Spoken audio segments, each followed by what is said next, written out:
So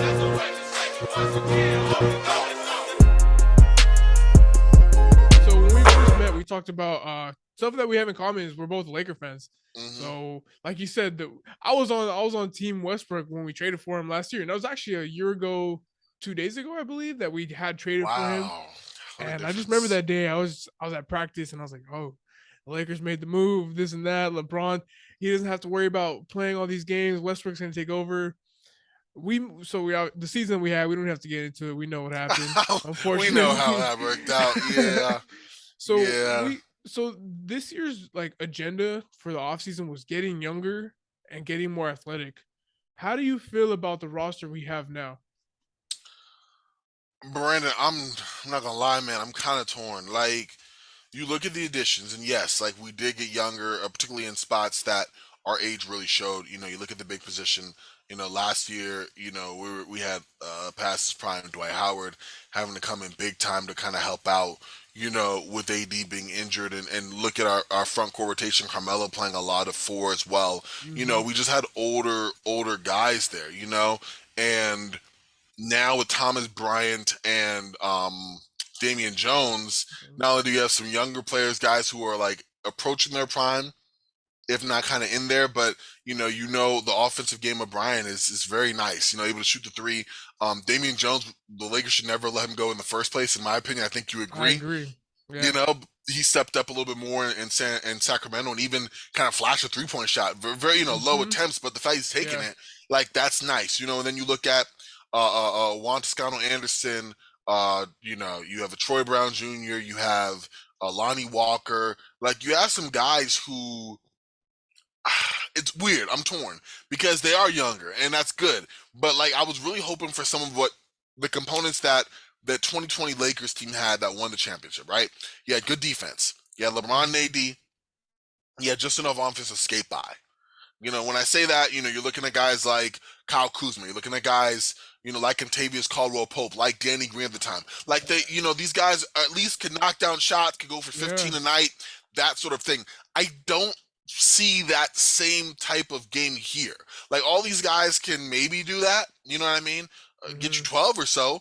Yeah. Lonnie Walker, I like in terms of the Malik Monk archetype. Only problem is that he took the entire mid level where we had Malik on a minimum, I and didn't understand that. we got that's what. Because the way Yes. you like what I learned about the mid level at SBC, Hmm. you don't have to use all of it on one player. Like half of that can be split into like Lonnie Walker, and then you save that for someone else. They just spent all of it on him, and like he's like right after he got signed, it's the Lakers, so you're gonna see everything on social media. And like a post I saw was he's statistically the worst defender last season, in terms of like on ball defense, whatever the case was. I don't buy into that like specific stats because like some stats are just I don't know. Sometimes the eye test is you gotta trust your eyes more than the stats. Yeah. He questionable jump. His jump shot is like off and on, but he is very athletic. He's extremely athletic. He fits the mold of Malik Monk, where he's like a guy that could just on some nights he can give you those streaks where he's lighting it up. Hmm. Um, just how do you think this roster fits with Russell Westbrook? I don't think it does. I mean, I think for Russ, if you're playing with Russ, unless Russ is truly buying in, like has been talked about coming into the season, you know, Mhm. um, in terms of him playing more defensive minded, being more of a point of attack guy, a player he hasn't really been since like he came into the league. But Literally, also, yeah, yeah, literally, yeah. exactly. But also not Mm. being on the ball as much, which is a problem given that he's a horrific outside shooter, right? All of these guys here that you're bringing in, whether it's, I mean, Lonnie Walker's probably your best shooter, which is not great because he's like sub 32% from three. Juan Toscano Anderson is an okay 3-point shooter on very, very low volume. Other than that, not Mhm. too hot. And after that, like your bigs, they're not stretching the floor like that. And if you're playing through Russ, you kind of want to have like a miniature version of how you play with LeBron. Russ Yeah. is a lot more volatile, but you want to give him the floor, you want to give him the ball, spread the floor, shooters and defenders, right?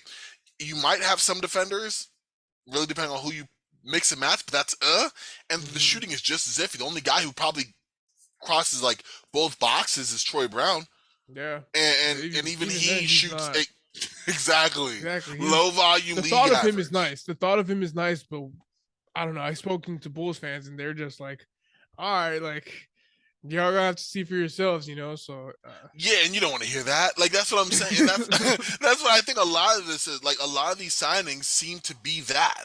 Whether it's Lonnie Walker, we're like, oh, he can be hot, he can't be. Like you just got to see for yourself. We didn't want Mhm. mystery boxes. We want players that are going to help us with a championship, right? Yeah. And as currently constructed, I don't know how I feel about this team. Do I think they're younger? Absolutely. But do I think they're a better team than last year? I hate to say this, but I don't know. Yeah, I think what the Lakers really banked on this summer and for next season is the the impact that the coaches that they brought in will have. Darvin Ham, obviously, he's been speaking about Westbrook being a really good on ball defender, something he hasn't done since the beginning of his career. But we've seen like what he's done with Milwaukee and like how he's Bobby Portis turned into a really, really great role player. Like he Hmm. wasn't a guy that could space the floor like that, but he became a championship role player. Also other guys on the bench, like they talk about how great he was for that team. They also brought in Chris Gent from the Atlanta Hawks, who was one of the best shooting coaches in the league. So I think they're really banking on like these guys having a big impact on some of our young players. You know, how do you feel about that? Do you think that's a realistic ask? Like, is that possible for this team? I mean, like in terms of development, I think it is just Hmm. because you have so many younger players. You know, now is it the problem is, Brandon? That's what I'm wondering. Is it enough development that you could say, okay, like we are better positioned now to win? Like if we're looking at this, Yeah. let's say, you know, God, knock on all the wood, but LeBron's not going to agree to extension, so he is shipped off, right? Hmm. AD, Lakers goes, wow, that contract not really looking too hot.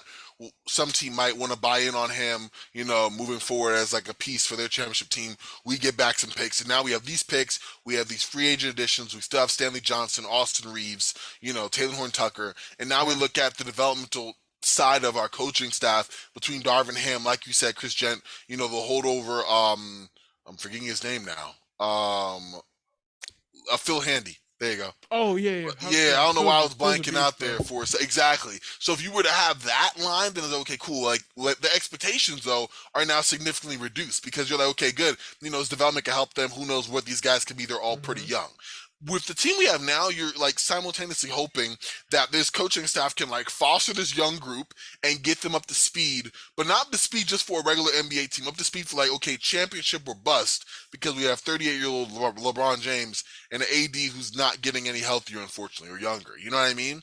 Yeah. And that's what I'm concerned about. Like, can you, get 3-point shots consistent from Lonnie Walker, from Troy Brown Jr.? Can you get updated defensive aptitude from some of these guys as well, Hmm. and also win games in a much tougher Western Conference where you can't give a lot of ground? And by the way, how y'all feel with Russell Westbrook, who may or may not be on the roster?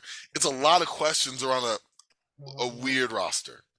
Yeah, if I'm gonna ask you, but if you had Mhm. to say like where do you see them next year? Like and being as honest as possible. And you can Oh, let some I'm a Laker fan, so I think a lot of us get a little delusional at times. yeah. Um Oh, that was me I just want to last year. hear man, I was waiting to the last second, like even the last until we were out that I was like, all right, we're done. We're Me not making the too, playoffs. You know what I'm dude. saying? So like with Yes. Lakers, it's easy to be delusional, but where do you see next year realistically playing out? Oh man, as currently constructed, I feel like we're gonna be like the Spurs of last year. Like I'm looking at like 11, maybe 10. I Really? mean, the problem, and it's not even like this was the first year that I realized like wow, like I mean I was so delusional. Like it was funny you brought that up because when the Lakers had their final game that they had to win against Phoenix to be like mathematically eliminated, I'm in Phoenix. I'm in the Phoenix area. So I went to a bar with my friend to watch that game. Like, okay, win this game. And then once we do that, like we'll be able to kind of start a comeback. AD's getting back, he's gonna get a little healthier. You I hear said it, the you feel same the I said desperation. the same I was thing, like man. Malik Oh Monk, my averaging god. 23 points per game since this date. Like it's gonna work out. Like we are gonna be okay. And when we lost that game, I was in disbelief, like, wow, like, and it was even worse because now we have the rest of like it was 2 more weeks of the NBA season, like a Yeah. week and a half, and now we're the Walking Dead, which I'm like, wow. And so what that taught me last year anyway is that like for a LeBron James team, he can't do it by himself anymore. We Yeah. can't will a team that is that. ill-fitted, that injury riddled, Yeah. that XYZ. And so I look at this team, I go, okay, knowing what we know from last year, LeBron can be superhuman in times. Remember, he was second in the league, leading the league in scoring for most of the season. But when he gets injured, he's down, right? If he gets injured, and unfortunately, when AD gets injured, like, what do you look at for the rest of these guys on the team? Like, what do you think this team is? And I'm not very high. And I look at, okay, if we were going down the list, I had to pull it up just now. The Suns. I think there's some dysfunction there, but bottom line, the talent is still there, right? Yeah, So this they're the whole not going team to is just there. disappear. Yep, exactly. The Grizzlies, maybe a little bit injury history with JJJ, but the rest of the team constructed really well. We've seen how they played. Fine, they're there. The Warriors won the whole dang thing, so they're up there. Mavericks, Jalen Brunson gone, yes, but Luka and the same core has been pretty Christian good, Wood so too. they're there. Huh? JaVale. And Christian Wood. Wood and JaVale, so they got bigger.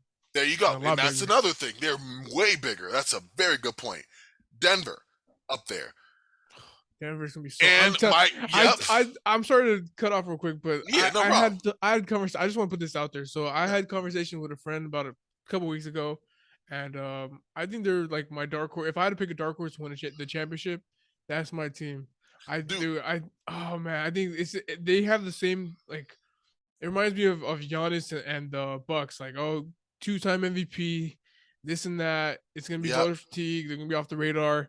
These guys are gonna come back healthy. I feel like they're gonna catch a stride at the second end of the Yeah. season and just make a run. But anyways, continue Yeah. with Oh, your list. no, I agree. That's a great point. And like, I'm just gonna run through real quick. After that, Minnesota, Rudy Gobert. I'm going by standings here. The Pelicans, Zion healthy. The Clippers, they're gonna be healthy. The Jazz, I'm obviously dropping down. Spurs dropping down. The Kings, you bring in Kevin Huerter, Malik Monk, a bunch of veteran guys.